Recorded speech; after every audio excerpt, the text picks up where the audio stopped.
Are you struggling to close deals? Cold outreach is wasting the time of both the buyer and seller at every stage, especially when sellers are using shallow and outdated data. Your organization can overcome these challenges with technology that translates comprehensive, high-quality buyer data into real-time insights. These deeper insights empower sales reps and teams to adopt the habits of top performers, which leads to better outcomes, like more pipeline, higher win rates, and larger deals. We call this deep sales. And we've built the first deep sales platform with the next generation of LinkedIn Sales Navigator. Right now, you can try LinkedIn Sales Navigator and get a 60-day free trial at linkedin.com/trial. That's linkedin.com/trial for a 60-day free trial. Let LinkedIn Sales Navigator help you sell like a superstar today. Just go to linkedin.com/trial and get started.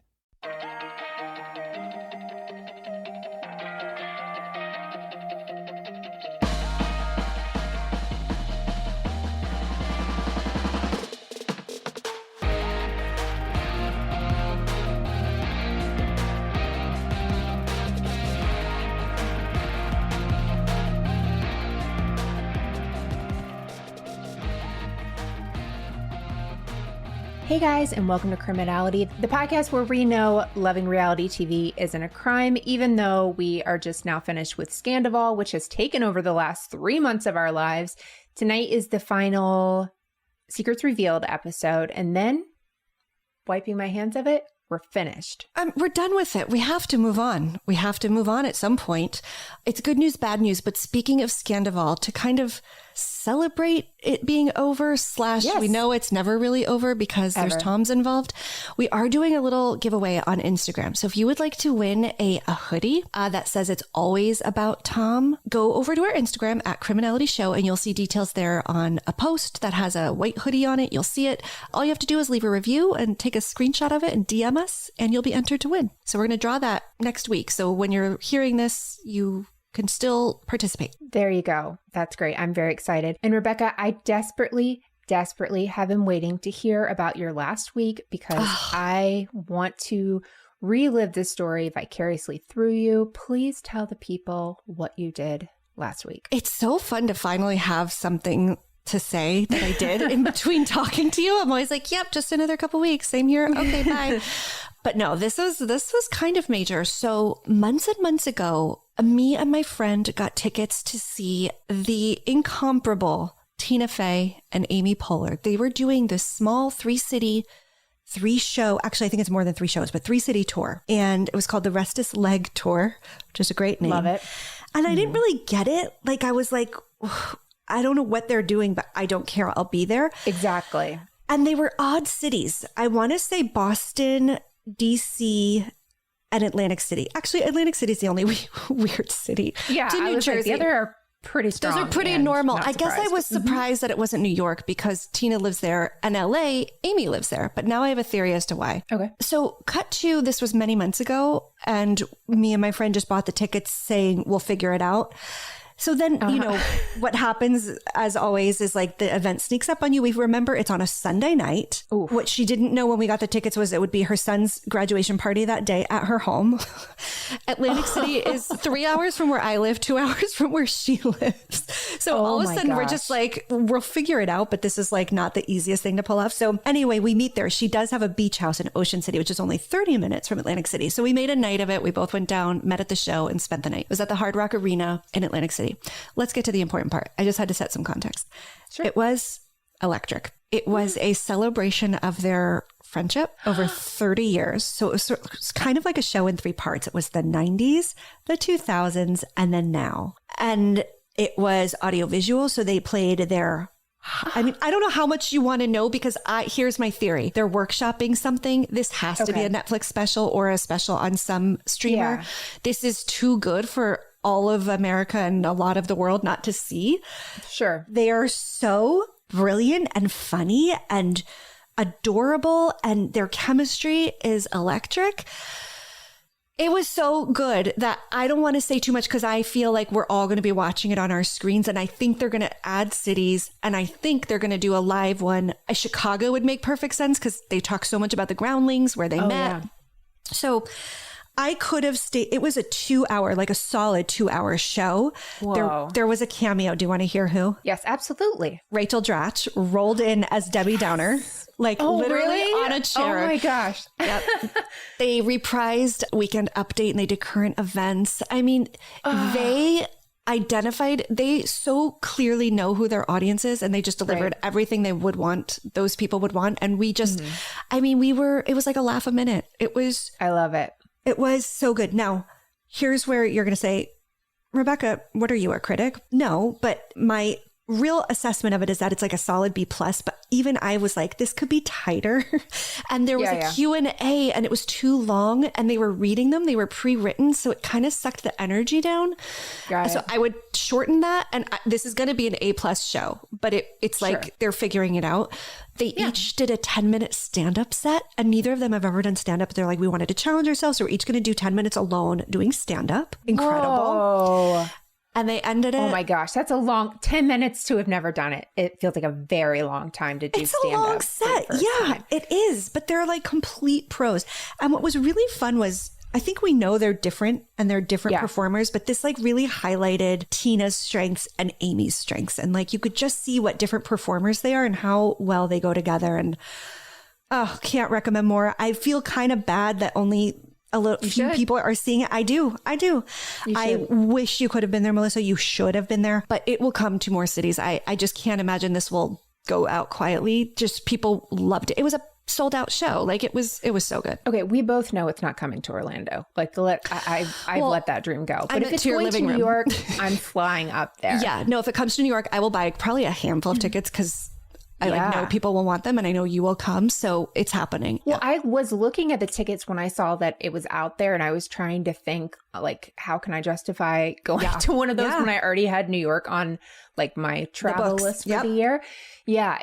But I really wanted to. I was really like, you'd love considering it. Yeah. That's like, I mean, they're everything to me. I just adore them both. Yeah. Same. And it fueled me like creatively. It just got me so. No, I get it. I just left so inspired. It was so good. It was so good.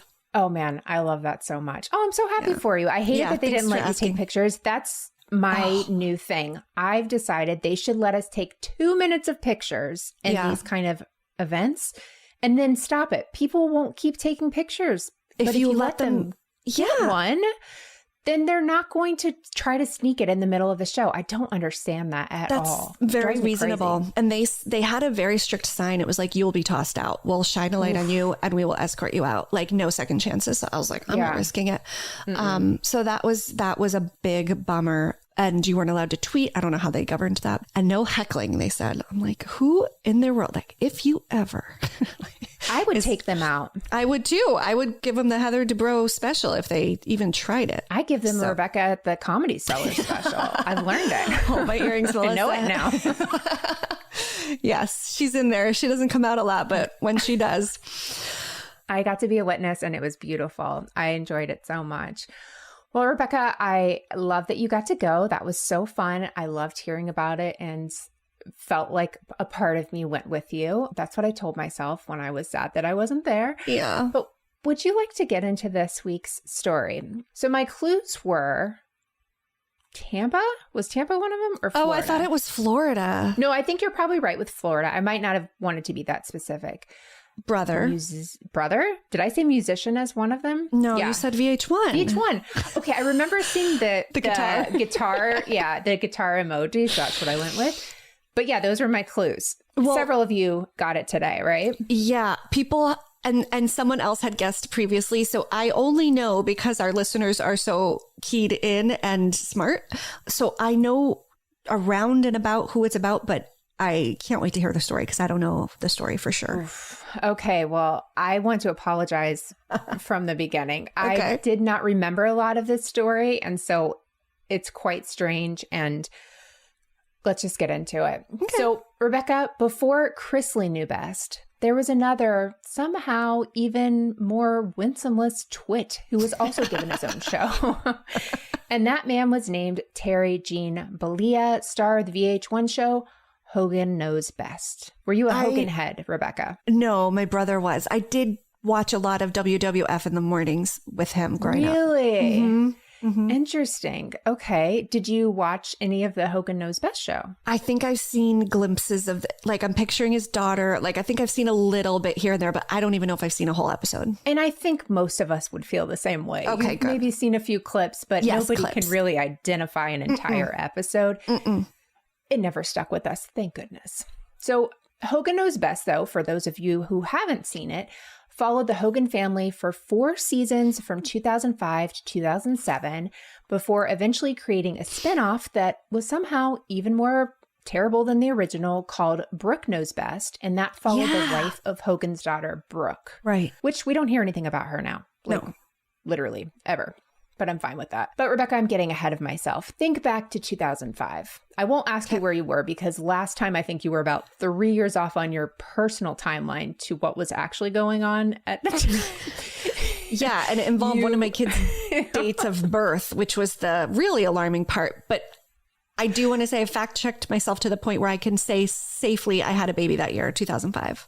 2005? Okay. I mean, don't let your kids hear this just in case.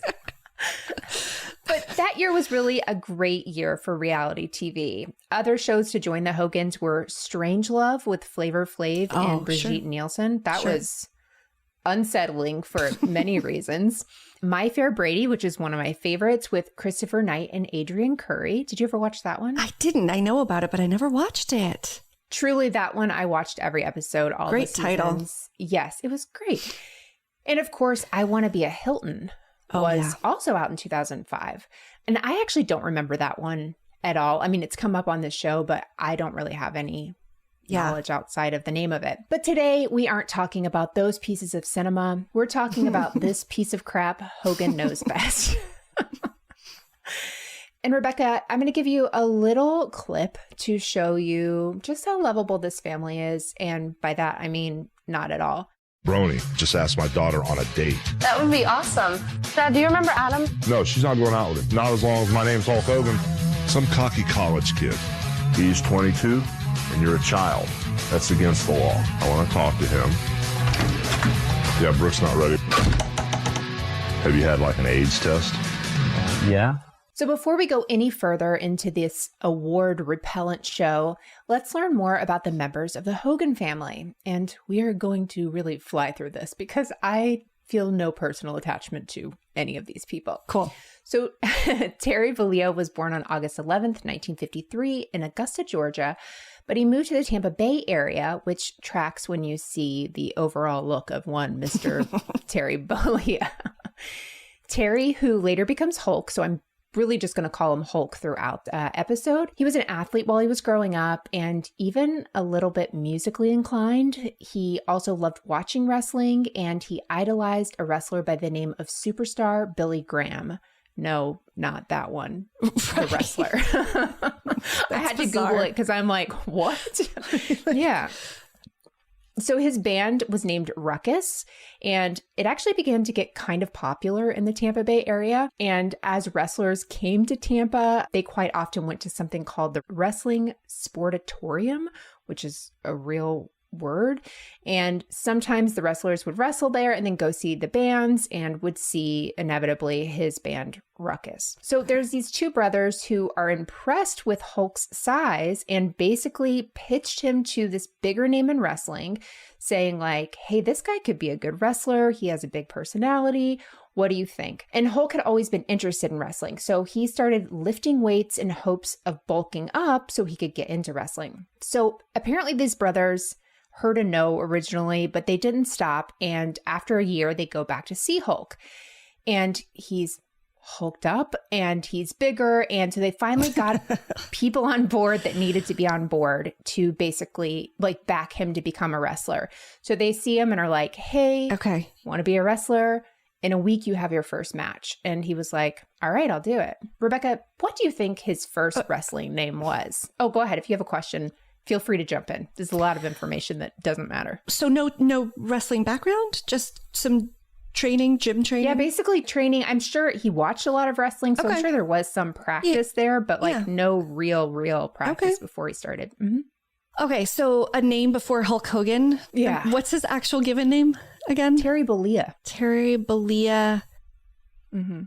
Terry Bananas Bollea. Ooh, I don't know. that was good. It was Super Destroyer. I really prefer Terry Bananas Bollea. I love Terry Bananas Bollea. And if that's not the episode name, I don't know what will be. So after a few years, though, the wrestling big names at B wanted him to work on this name. They were like, Super Destroyer, no, but you weren't around to pitch them your great name. So they were like, no, Rebekah, what are we going to do here? Right.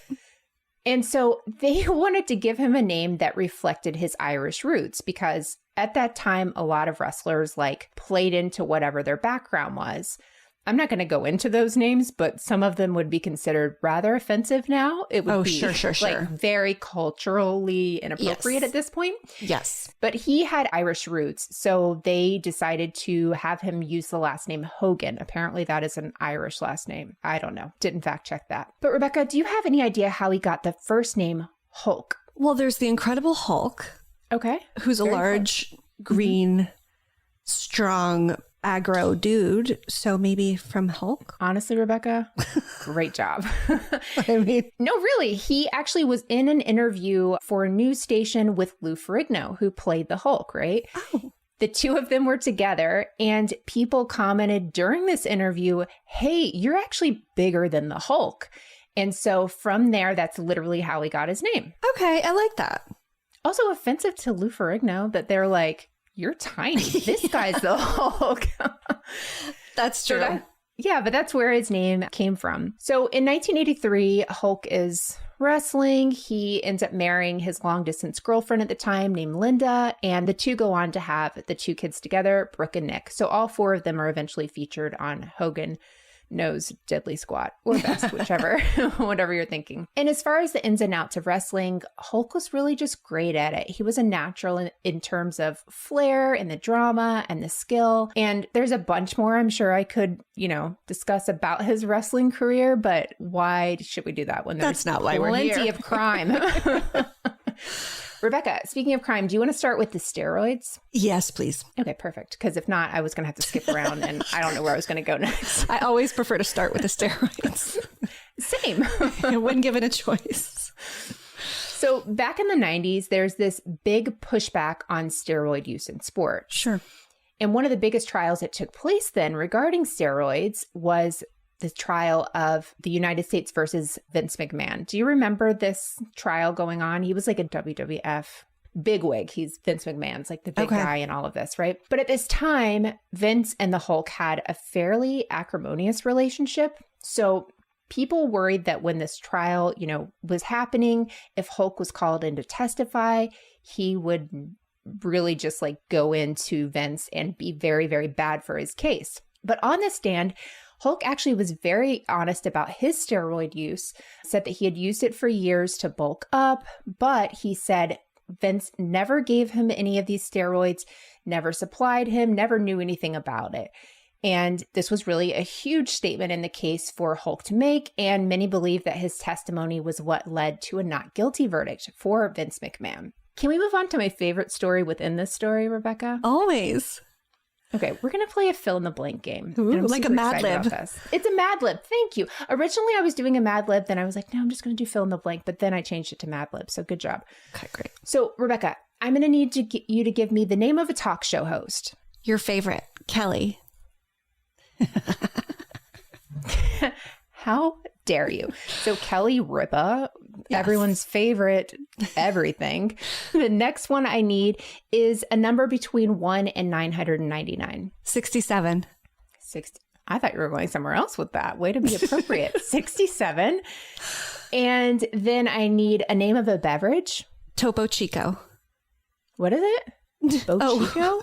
Topo Chico. We could edit that out. Is that... Give me a real drink.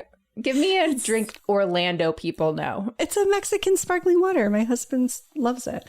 Okay, fancy. No, let's go Diet Coke. Let's perfect. Keep it on brand. For making that so much easier for me. I don't even know what I spelled on there. And the last three things I need is a direction. So like geographic? Forward, backwards, east, west, whatever you think. Southwest. Southwest. A body part. Shoulder. shoulder, and something you do to a door. Open. All right, here's your Mad Lib. Sorry, that's noisy. Okay, here we go. This is really fun. Okay, good. Here we go. Kelly Ripa, the talk show host, sues Hulk Hogan for $67 million in damages after Hulk and Diet Coke are on the show, and Hulk puts him in a Southwest shoulder open. Uh-oh. I mean, it made a little bit of sense here and there, but would you like me to fill in the actual blanks of the story? Yes. You're going to die. That was great. Okay, good. Richard Belzer, Law and Order Richard Belzer. Munch? R.I.P. Yeah. Yes. Detective Munch? Talk show host. Okay. Sues Hulk Hogan for $5 million in damages after Hulk and Mr. T, sorry, I should have said Mr. Diet Coke, Mr. T are on the show and Hulk puts him in a front chin lock. Wait. Puts Belzer or T? Belzer, would you like to see the clip? I don't know. This is shocking. Yeah, well, let me tell you, it is going to be a little unsettling for you, but I think it should start right at the right time. I think I clipped it to the right time. This is about to blow your mind.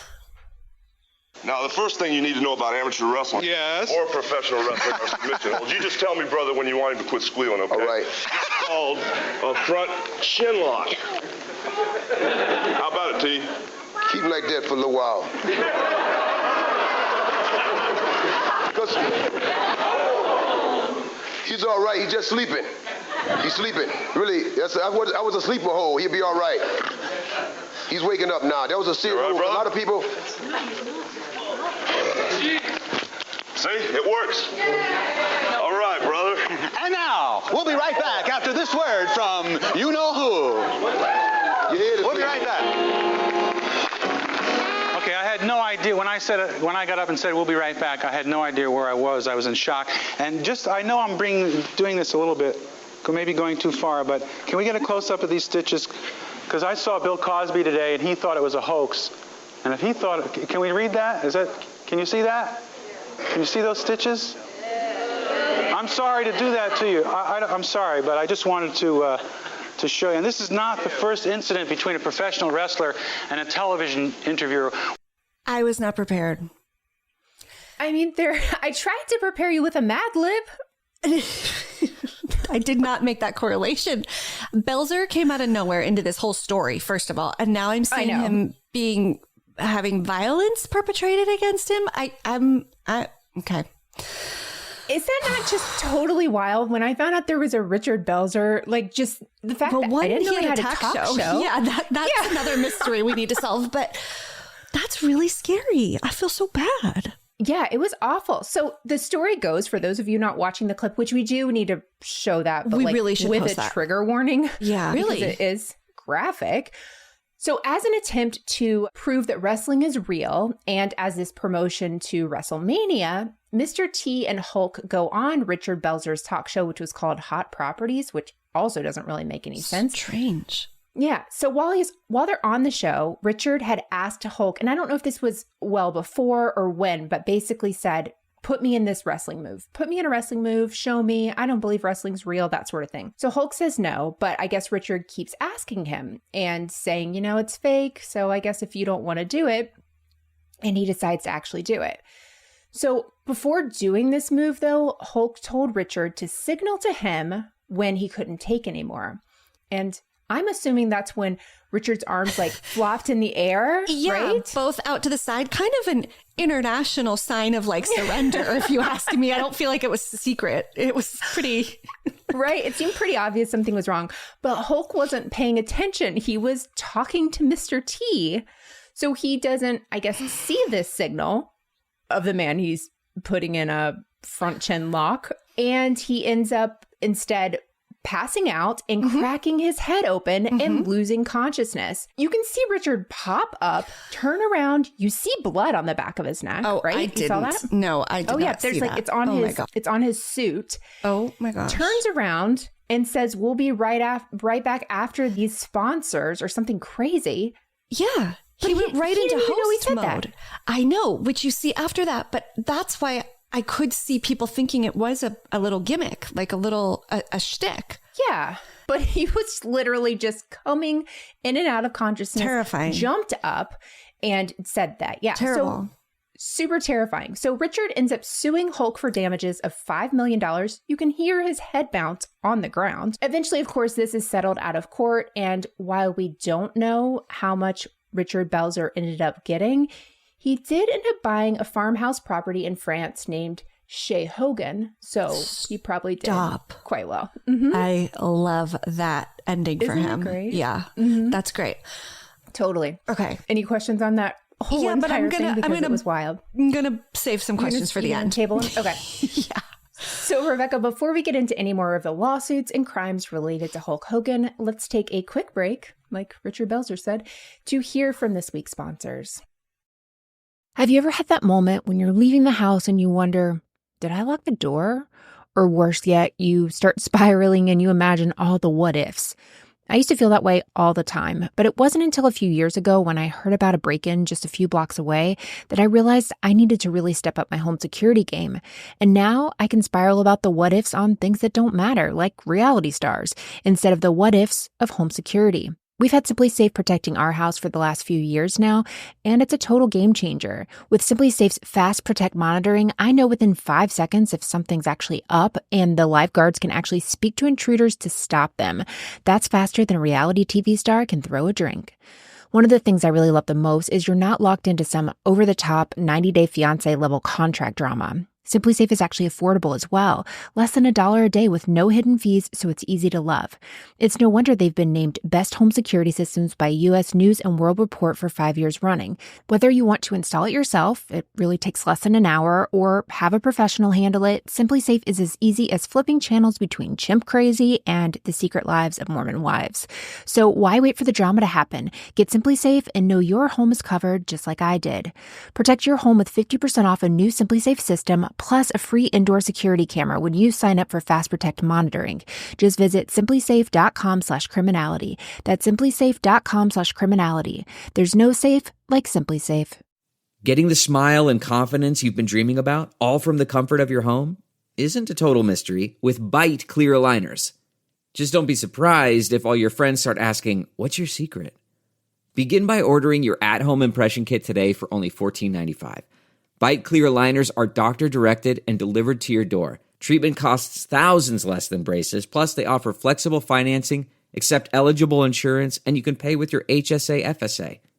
Get 80% off your impression kit when you use code WONDERY at Byte.com. That's BYTE.com. Start your confidence journey today with Byte. So Rebekah, as I mentioned earlier, Hogan Knows Best premiered in 2005, and it was, as Hulk later described it, soft reality, meaning things in the show were exaggerated, scenes were recreated. Basically, think of the worst reality shows you watch, and this was worse than that. He said they all played up their personalities. They didn't really act like that, which always is so weird because I feel like their life could have been fascinating if they were just being real in a way. Normal. Boring, yeah. But I get it. It was kind of Osborne-esque, I felt like, in that way. I got Chrisley vibes from it too, in terms of like the way he was fathering and Yeah, no, you're right. You're right. So the series followed Hulk and his wife Linda as they raised their 2 teenage kids, Brooke and Nick. So Nick at the time loved race cars and he wanted to become a professional driver. So you kind of watched him kind of looking into that world. And Brooke loved music and went on to release a song called About Us. Do you remember that jam? I don't. If you Was don't it really remember good? That's okay. I don't have a follow-up to that, but I just want you to know you shouldn't feel bad about a song that's this forgettable. And while Hogan Knows Best did well for VH1, it was never the hit the Osbournes or Newlyweds were for MTV. But by 2007, everything really comes to a halt, and that's for a few reasons. The first being that Nick, his son, was in a motor vehicle accident with a friend of his. Do you know this story? I don't know this story. Okay, this is terrible, so I'm really going to fly through it because it is super sad. So Nick was apparently racing his car. His friend was in the passenger seat. They end up hitting a tree going upwards of twice the speed limit, which was like 110, something like that. Oh my gosh. So they both survive, but Nick ends up being charged with reckless driving and underage drinking. So I think Nick was 17 at the time. So Nick is treated overnight at the hospital for his injuries, and he's released the next day. His friend John, however, received permanent brain damage that was the direct result of this accident and actually led to him needing full-time care for the rest of his life. Like, it was terrible, the worst thing that could have happened. Yeah. So this whole story is obviously very sad, so let's skip to the sentence as well as the juicy parts of the Hogan family story. Ultimately, Nick was sentenced to just 8 months in jail and 5 years of probation. He, of course, has since finished both of these, but one interesting thing to note is a big part of Nick's personality on the show was being a race driver, right? Like, that's what he wanted to do, was race cars. So he had a relationship with Formula One, was like working on sponsorships, and obviously everyone dropped him, got out of Dodge after this. That's rough. Yeah. So also in 2007, it was reported that Hulk and Linda were ending their marriage after more than 20 years together. And Rebekah, would you like to know some of the juicy gossip that led to this divorce? Yeah. I know. I mean, I shouldn't be embarrassed at this point to say yes. I think we all know my answer, but yes. Yeah. It's going to get worse, but let's start here. Okay. So according to Linda, it had to do with Hulk having an affair. And this affair he had was with his daughter Brooke's best friend. Oh. Yeah. No. I don't want to name her here because honestly, she's been through enough having had any type of relationship with that man. She should be anonymous. Yeah. She should change her name to Anonymous.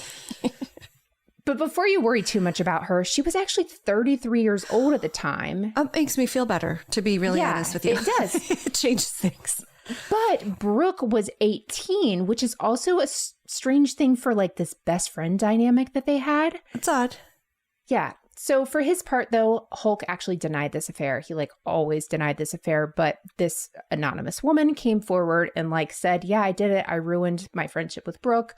Brooke believes it happens. Everyone else believes it happens. He said it didn't happen. Okay. And this is a side note and not a crime, but felt like a crime at the time. Linda goes on to date one of her son Nick's classmates. So Nick is in one grade. The next grade up is this boy Charlie. And then the next grade is Brooke. So he was in between them in school. Eek. He was 19 and she was 48. They dated for 4 years. Whoa. I know. Ended up going on couples therapy together, the TV show. Oh. Got engaged. My gosh. But split shortly after. Like, it was just, gross on every level. Like, that is it's like a kid. Some real reality stuff. That's like, yeah. How were any of these people keeping it together during the time they were even on the show? Because not okay. They truly lost it all. So, Rebekah, are you kind of wondering how much Linda got in the split of this divorce? Because he wasn't worth anything when she married him, so there was no prenup. What do you think she got in this divorce? Percentage-wise. I don't have numbers. I have percentages. Because I'm thinking WWF success, he must have a lot of money if he didn't do stupid things like we've heard about other people do. Well, she's probably entitled to 50% or more. Yeah. Or more is the correct answer. She apparently got 70% of the couple's liquid assets, I know, as well as 40% of Hulk's companies. Wow. Still not enough for me to sleep with that man. Speaking of sleeping with that man, more controversy came for Hulk in the form of a sex tape that was released in 2012 but filmed in or near 2007. Rebekah, your face tells me you did not know there was a Hulk Hogan sex tape. No, but I started wondering if did he have a woman like as part of his wrestling persona? You know how some wrestlers like Randy Macho Man Savage had Elizabeth? Did he have one of those? See, I told you I watched this on Saturday. I had no idea you were this immersed in this lifestyle. They're like the only two I know from growing up, but he had this beautiful woman, Elizabeth, who wore like Vanna White gowns. Kind of thing. And I was always like, wow, that's beauty. That woman, Elizabeth. That's who I want to be. Is it like a woman like that with Hulk, maybe? For this sex tape or just in general for his wrestling? No. Both. It's so much grosser. I can't wait to tell me.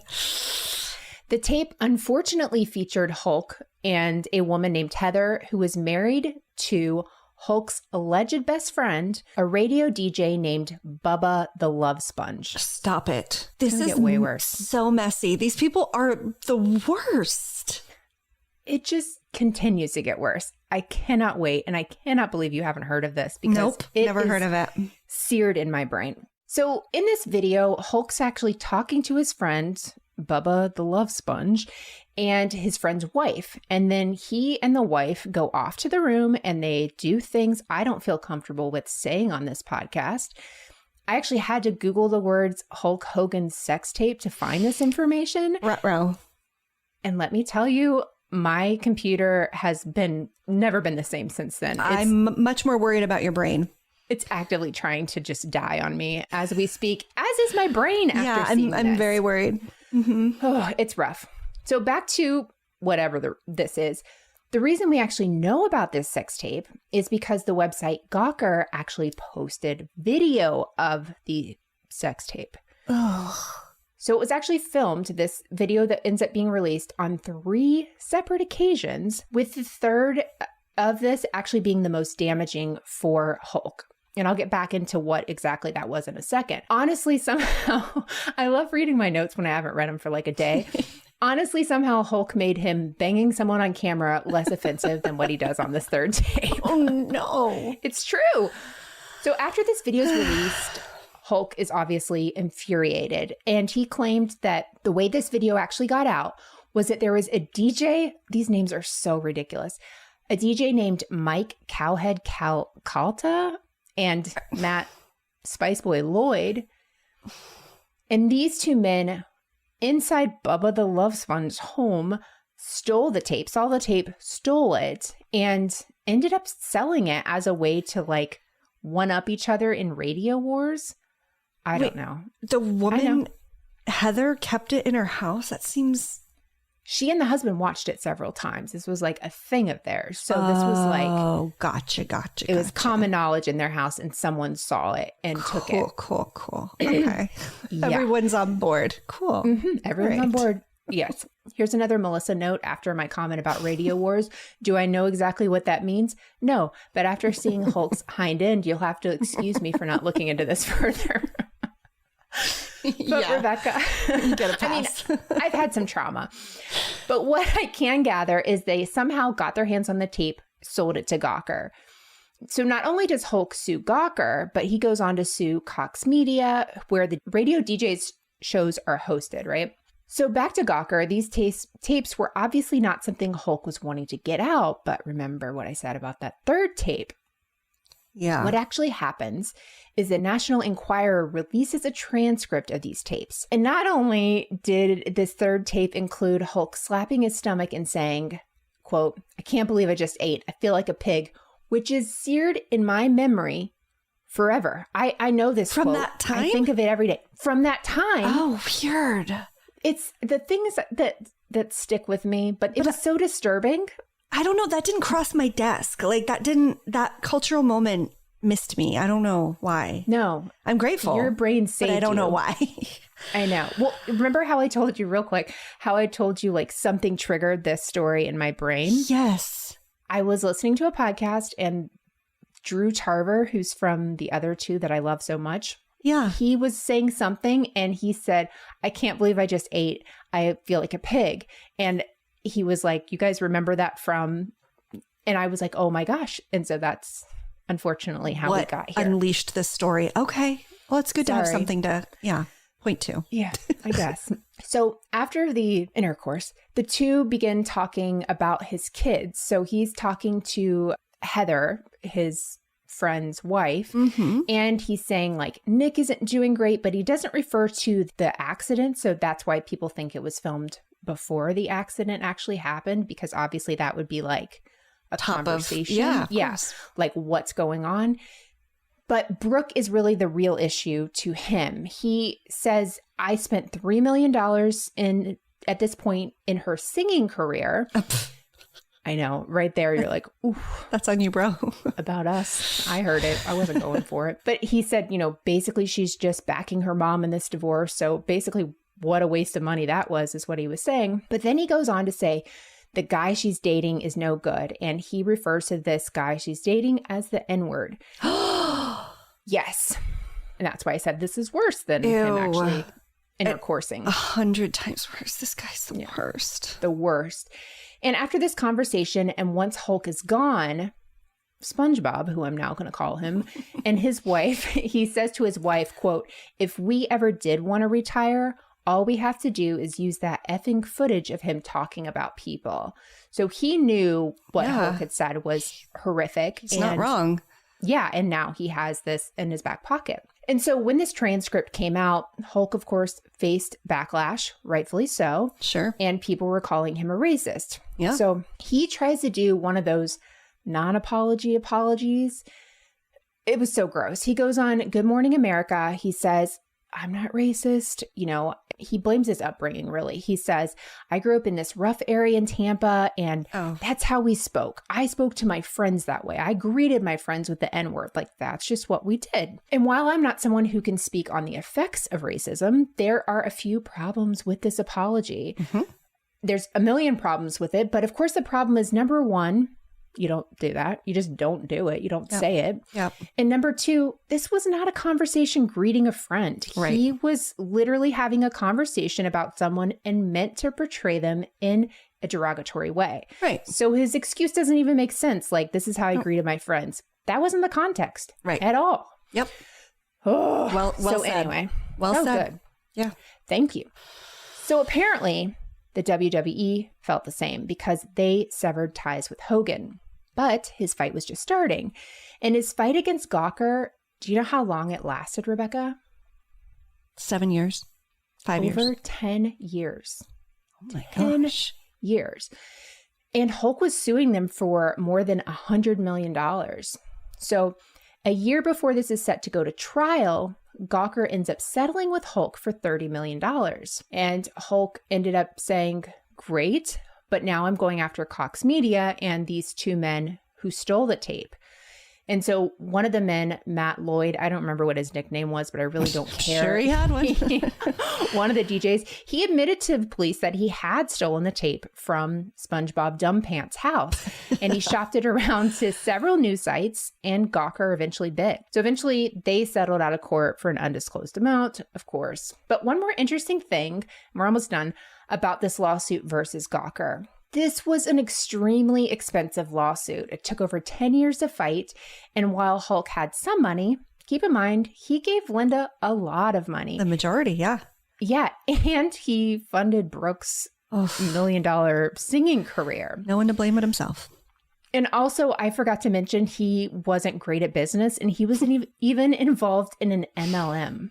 Visalis, is that what it is? I think by Visalus. It was literally a multi-marketing thing he was like actively trying to get people to join under him. Oh, shoot. Rebekah, he also passed on a grill that was marketed back in the 90s. He was offered it and a few other kitchen gadgets. And according to him, he didn't get back at his agent in time.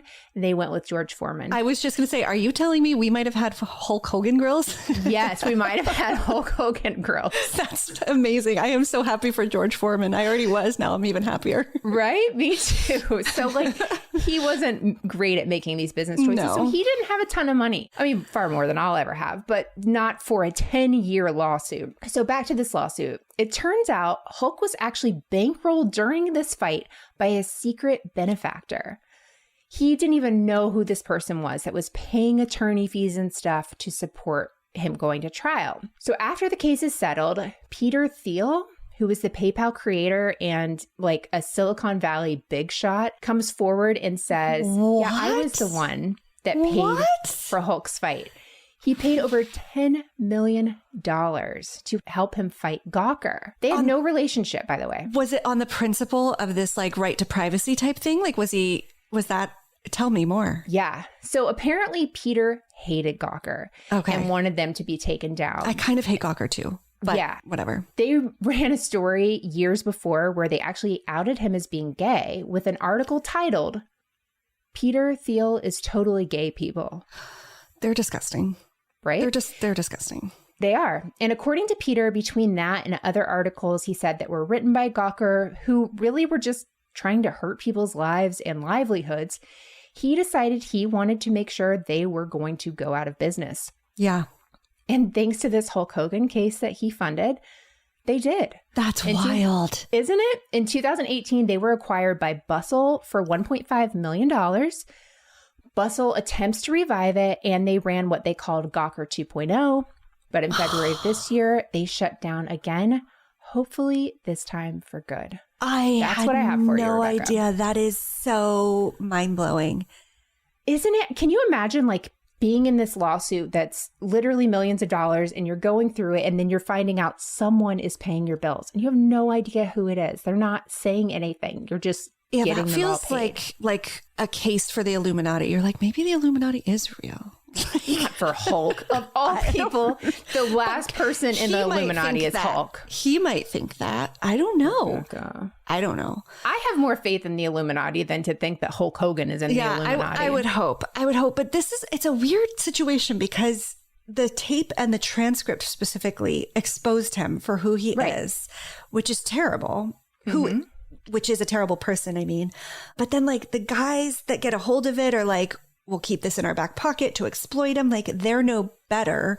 But I'm like glad he was outed for who he is. But it's also just like kind of terrible people on top of terrible people profiting on everyone can be terrible in the story, right?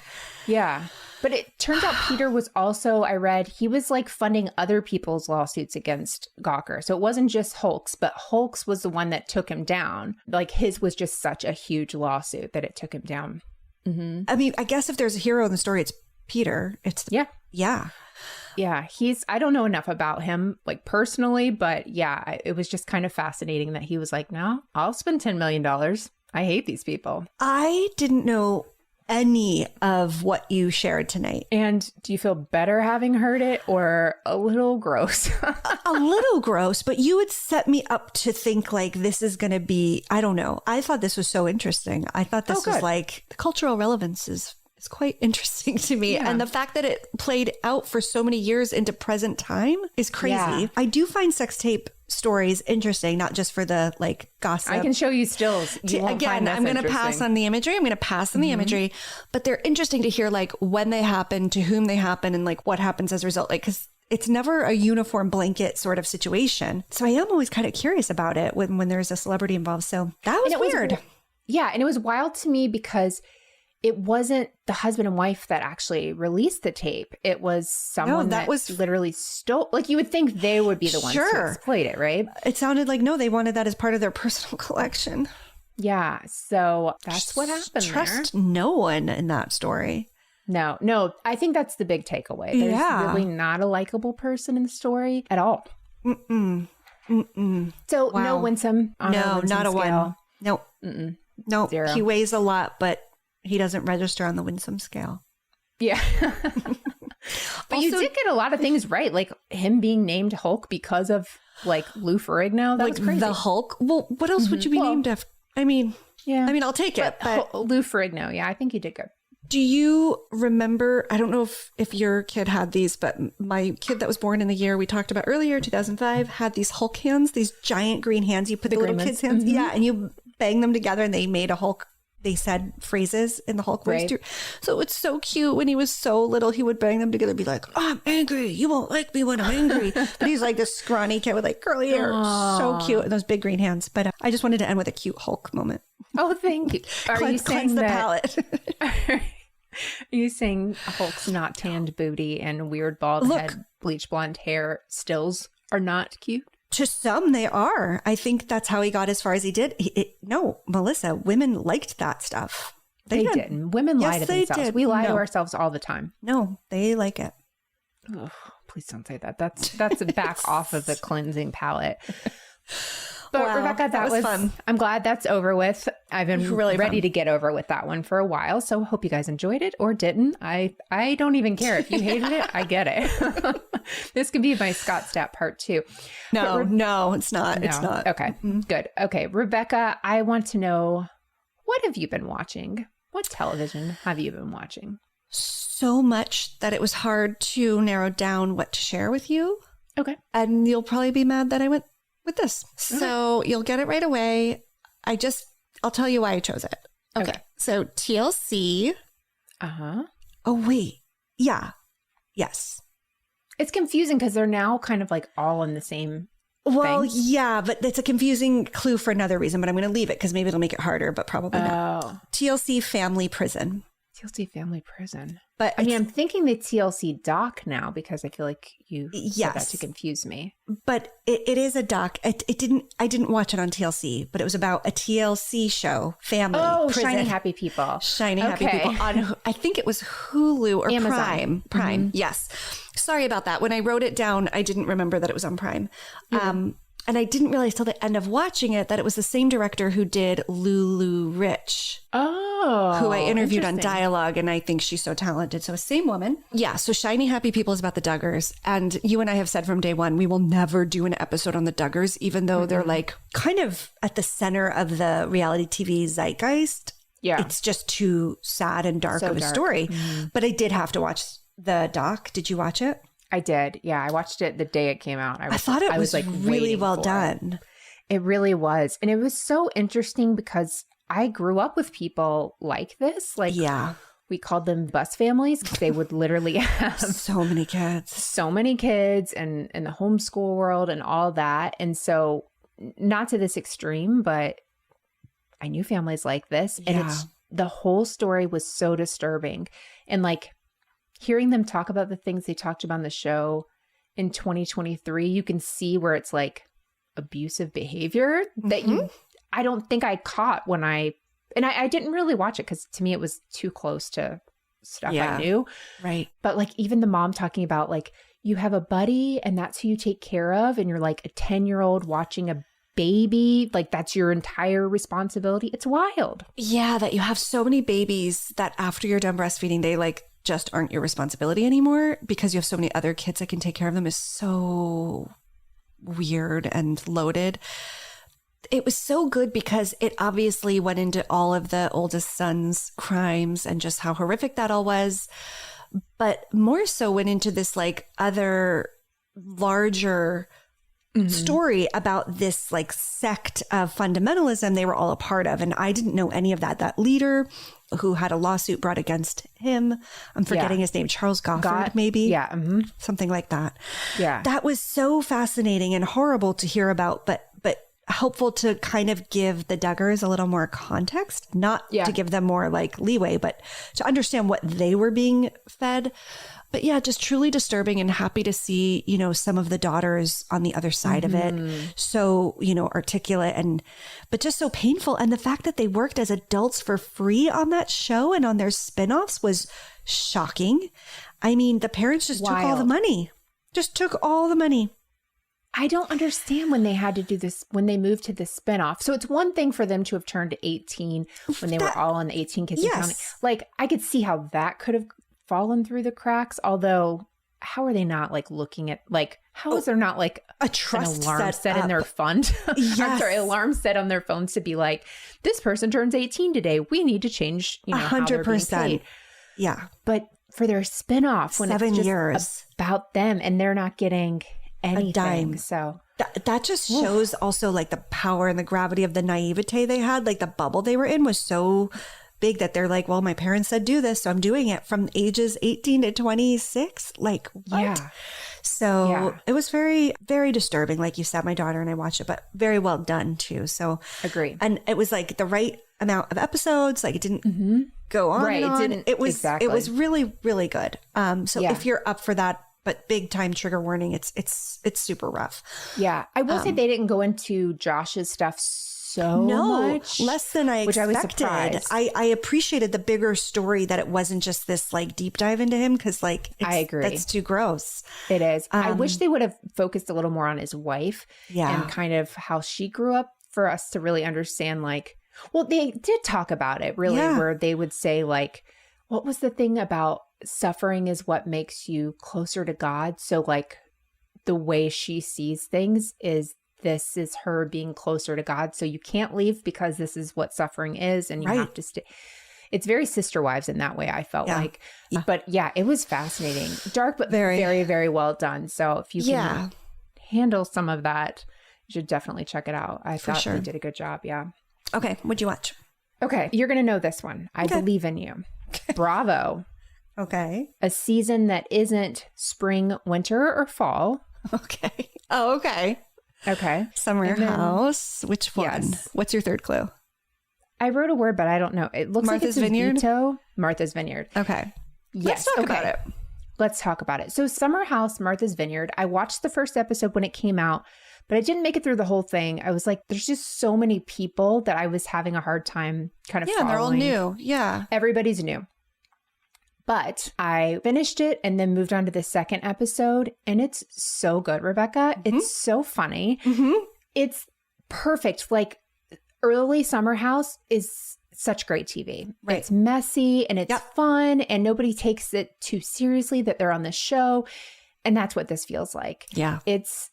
There's so many good characters. There's people you love. There's people you love to hate. And like the main ones, Silas and Jasmine. Yeah. Not a fan of them. No, they're terrible. They're terrible. But it's an important piece of the show, necessary. Right? Yeah.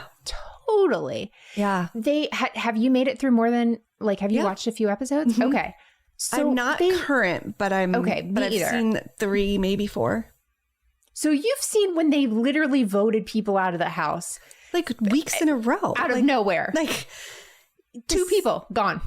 2 people. And then I think there's another one coming where they start debating. I know. In a future, in the next episode. That's and it's where like, you guys, there's not going to be a house left. It's going to be like Summer's solo shed. Like it's not Survivor. It's very strange. I love it because it does feel like Survivor where you're like at any moment, you're out of here. Like, but it would be so stressful. Like, yes, it's like the antithesis of a summer vacation. It's like you're so on edge. You're like, I could be next.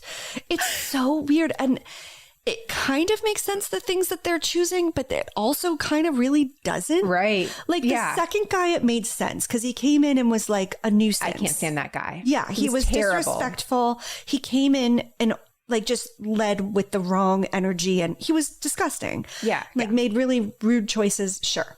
But who did they vote off before that? Oh, it was the girl who did like the moon thing. Oh, well, that moon thing would have annoyed me. I would have voted her out too. So you don't get voted out for that. You don't.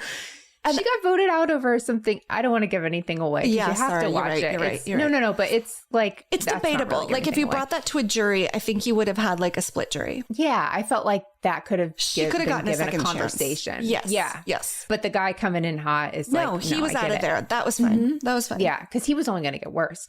But I love it. There is an emotional support dog that's there that everyone basically hates. Milo. Because I don't think it's an emotional support dog. I think she just wants her dog there. I mean, I can't say I know that people have those for real, but Milo is different. No, Milo doesn't seem to be supporting anything. No, I almost feel like Milo's in a situation where he might need rescuing. Milo needs the support is what I'm thinking. Yeah. Did you get to the part where they put Milo in the confessional? No. Okay, I won't say anymore. There's so much fun with it though. Like there's this one scene where the guy looks up at the cameras and he's like, "Hey, did you get that?" And the camera nods yes. Just like so it's much playful. Fun. Yeah. I'm loving it. And in addition to the fun and the like humor and the levity, there are some moments of interesting conversations and like solidarity that they have, but then they see things differently and they have those conversations. I'm into it. I think it's I super love it. Injecting the Summer House with some fun again because summer should be fun. And the last couple seasons of the original, they haven't been fun. Great. So yeah, that's a good recommendation watch. there. Yeah, it's a great watch. Totally. I'm enjoying that big time. And now there's like 6 or 7 episodes. I always have a hard time like watching a brand new show on the first episode because then I'm like, I love it. Where do I go? Right. Where do I go from here? Week? Yeah. So I'm now in like a little binge thing and just loving it. Good. I'm so happy. So many good characters. Yeah. Good. There's so much to watch right now. There really is. It's difficult, but we always push through. We prevail. Yeah. But last thing, we haven't talked about this on the show. I hope it's Smartless. Is it? It's Smartless. Oh. How amazing was the Smartless documentary? Even if you don't watch the show or even if you don't listen to the podcast. Right. Amazing. All the thumbs up. You were so kind to tell me that recommendation off mic because I think I was in like a rut and I needed a show. And it was like 2 Fridays ago. I just sat on my couch and watched the whole thing front to end. Guess what? I've watched it again.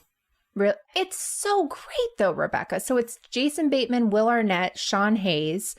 the on co-host tour of Smartless podcast. I'm sure needs no introduction. Yeah, the cameras follow them on tour. They film it in black and white. Mm-hmm. Which And I my loved. I wasn't sure if I would love it, but I ended up loving it. I loved it from the minute I saw it in black and white. I'm like so sold. My daughter was kept like, waiting is this for gonna it to come. change? And I'm like, nope. And we ended up, she got on board too. It's directed by Sam Jones. Is that his name? The guy who has I think behind that's what he said. or off camera, great podcast, great cinematographer. So that, I mean, these men are so funny. So funny. And it was really interesting to see Tina Fey and Amy Poehler. Obviously, Amy Poehler is Will Arnett's ex. And I'm trying to imagine them as a couple. And I'm just like, that must have been such a riot. Like, because I heard they had an amicable divorce. Like, it was just kind of like they became best friends and weren't really in love anymore. He mentioned her on like Smartless. So Yeah, it doesn't I think seem like there's like no, it's not a terrible situation. But I was like, gosh, these really are. Maybe it's too many funny people in a marriage. Like Jason, Bateman and his wife, she seems like a very straight-laced person. Also could be called a stick in the mud. But I'm like, I feel like he wouldn't have room for a funny wife. Like, no. Do you know what I'm difficult. saying? Which would be hard for me because I would marry him, but I'm way too funny. I know. You would. But Sorry, I Bateman. ended up loving Will Arnett even more. And Sean Hayes, I fell in love with. Me too. He is utterly winsome. He is textbook winsome. There is just something so effortlessly lovable about him. Totally. I could just follow him around all the time. But Arnett, I mean, there's no one funnier. And his voice, but their banter, them ordering food, them riding segways in DC. Who would think that's funny though? Like listening to people order food and talk about gas X and all this stuff. But it is a riot. And just like there were so many heartwarming pieces where they talked about Will as a father or how they grew up. And it just was so real and raw. And I just loved it. wedged in all the other like nonsense and levity. So it was just like the perfect balance of like an emotional experience. You're just like, Totally. it's funny. And then you get this like heartwarming, but then it's light again. It was so good. So yeah, we obviously can't recommend this more. I might throw this in the post as like a third rec because it's just too good to miss. You don't have to have watched or listened to the podcast. No, you don't. But you'll want to. And here's the thing about the podcast, very hit or miss for me. Really depends on the guests they have. Like they clearly don't research. They do better when it's their really good friend, like a big Hollywood personality. If it's not, like they really don't shine. And best when they're just being themselves. That was another thing. We got to watch them like falter and fail basically on stage. Which is so cool that they show it. Agree. Right? I don't think they could have gotten around it because people were like pissed about that show. It was a smart move because they kind of, you get to see some context. Totally. I don't want to say anymore, but you do. I mean, watch it for that, to watch these guys like completely bomb. Even at the point in their career, you can bomb a live show. Like, it's actually very comforting. Yeah. Well, kind of like you were saying about the Amy and Tina thing, I felt very like creatively inspired watching them and watching them rebound from that and kind of encourage each other. Totally. Same. And pivot and stuff. And like even Sean had a later show and kind of had a no-name guest and was like, I actually am changing. Like we realize now on these live tours, we need to get. So anyway, it was just, I don't know. This is like my biggest recommendation in months and months. I'm going to co-sign that and say exact same. I'm emphatically recommending it to people in my personal life. And I'm so glad you brought it up because it's our too friend good. Stacy recommended it to me. She like hard sold it to me. Yeah. And so I have to give her credit for that. Because I was like, I've listened to the podcast. I like it, but I don't really care to watch this. And it was everything. No, she was so right. Rebekah, I would love to know what the heck you're doing in 2 weeks. If you know. I was totally tracking with you the whole episode, but there were like maybe 2 moments where I'm like, it's not too late to change. I could say different clues at the end. So that's how committed I am. But here we go. Recording is on. 3 clues. You're going to get it probably. Okay. Bravo. Okay. Laboratory. Collection. Bravo Laboratory Collection. Ooh, interesting. I'm not sure yet. Oh, I from your mouth to God's ears, the interesting part. I'm pretty sure it will be, but not 100%.